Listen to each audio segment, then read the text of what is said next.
All right, everybody, let's jump into this today. Today, we're going to talk about dreaded rebills or freight adjustments or freight rebills. Nobody likes them. They're a pain in the butt.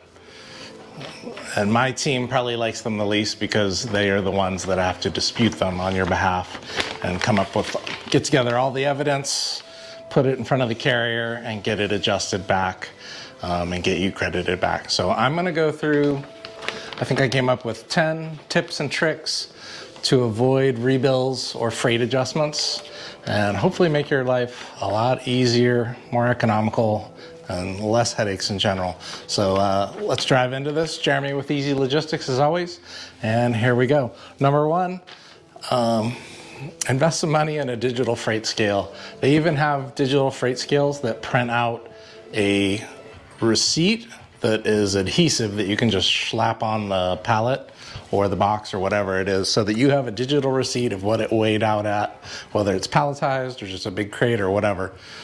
Totally worth the money. I think they're $300 to $500 on Uline, something like that. If you want to connect with me, I can find one for you that would be super adequate. But it'll make your life a lot easier because every carrier worth his salt today has weight machines on their forklifts, so they're weighing it every step of the process. So if your weight is incorrect, you're going to end up with a freight adjustment after the fact, and nobody likes that. Number two, put together a well-organized item or SKU master. It's basically a list of all your products with a description of the product, the dimensions of the product, the weight of the product, the freight class of the product, and the density of the product, especially if it's a density-related commodity, as the item actually ships. Not just the product, but the product as it's boxed or the product as it's palletized. Having something like this in Excel, and I can send you an example if you email me, will make your life so much easier when and if you have a freight adjustment down the road. A lot of them relate to freight class and density in our experience, or weight, really, weight. But this is something that you absolutely have to have, and even better if it's posted on your website so that you have a digital copy. But at the very least, it should look professional and have your logo on it. Number three, the packing slip that is traveling with your freight needs to correlate to that item master. So the receipt of what products are traveling on that shipment for your customer, whether it's an invoice or just a packing slip or both. Generally, you have a packing slip.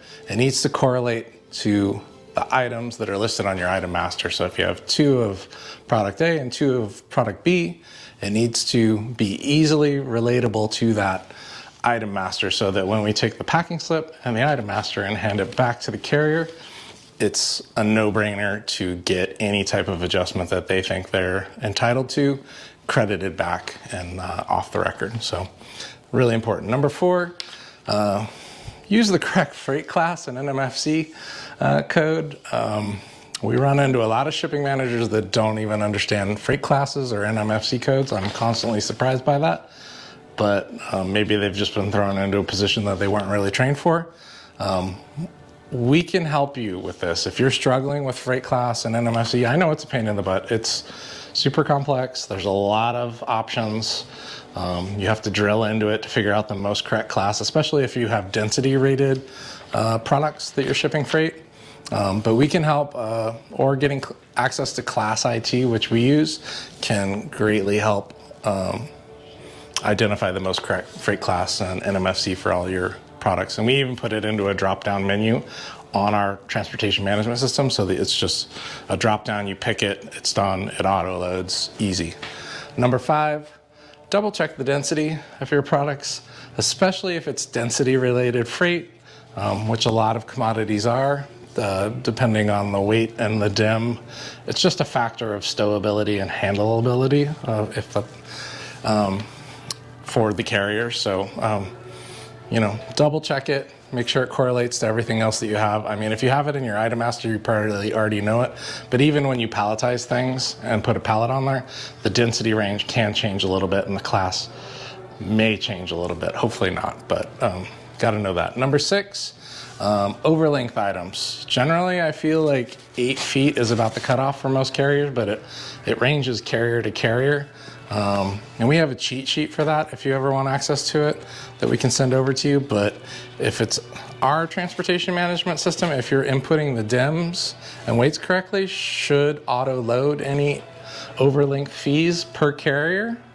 But you gotta account for overlength, because that if you have a small long item, it is probably gonna, and it's over 8 feet, there's gonna be some sort of additional charge, just because it's suboptimal for trailer loading. Number 7, be as specific as you can when quoting, booking your freight shipments. I mean, that kind of goes without saying, but a lot of people aren't. Do you need a residential delivery? Is it a business that's in a residence? Do they have a forklift or a dock high, or do you need a lift gate at that delivery? Is it a non-traditional delivery site? We have a menu, a la carte menu of malls, hotels, storage facilities, jails, you name it. If it's non-traditional, just be as specific as you can, and you're gonna avoid headache, pain, and extra money down the road after the fact. Did you include adequate insurance, or does the carrier include enough carrier liability? If so, you need to include that.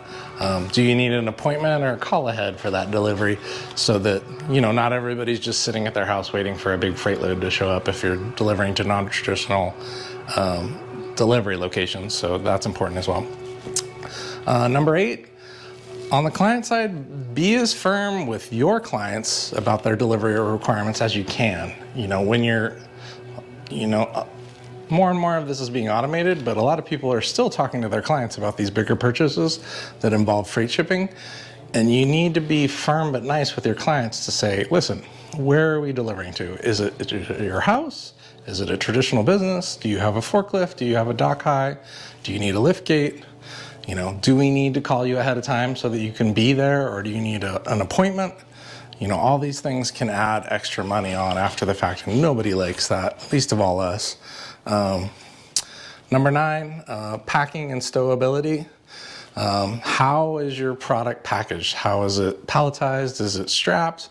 You want to avoid your product spilling over in transit, because that can lead to these cubic capacity charges, which are really a pain in the butt. But we used to have a lot of this when we shipped stand-up paddle boards, because we were handling about 30 or 40% of the industry for a while, and they would stack them, and then they wouldn't be strapped or palletized, but they would fall over into the rest of the truck, and that would eliminate the carrier's ability to load more freight onto that truck, or just create a huge pain offloading everybody else's stuff. And they'll stick you with a cubic capacity charge, which basically means now you're paying for the whole cube of that area of trailer width-wise, because your freight spilled all over it, and it's hampering them from making quicker deliveries and more efficient deliveries. Number 10, train your shipping team or hire us. This is a shameless plug, but if you're gonna have somebody in there, it's not like shipping FedEx or UPS where the machine takes care of everything. Sometimes they need to understand freight. They need to understand freight classifications, accessorials, insurance, things of that nature. So if you don't have anybody in-house, we're happy to do that work for you. I have a highly scalable team that's very well trained, and we include that in our cost of just you working with us, the shipments, really. Number 11, again, work with a knowledgeable freight broker or carriers, because they can help you. Honestly, our team does a lot of this work for our clients, so there are people out there that are willing to do that just for you using their services and the margin that they make on the shipping. And ultimately, I mean, what you want out of this for rebills and freight adjustments is to eradicate them and eliminate them as much as possible, so you're saving time, money, headaches later on, and just billing after the fact that creates animosity with your clients and your freight broker and your team. So the more of this you can handle up front and be organized and educated, the easier it's going to make your life, and the less headaches you're going to have. This is stuff that we grapple with every day. I've been in this business for 20 plus years now, 16 running my own company. So if you're having troubles wrapping your mind around how to eliminate or minimize freight adjustments and freight rebills, we're happy to drill into your process and see if we can make some adjustments and help you do better. I can be reached at 866-854-5341, extension 3, or Jeremy at easylogisticsmanagement.com. Thanks for being with me. Make it an awesome week, and give me a shout anytime.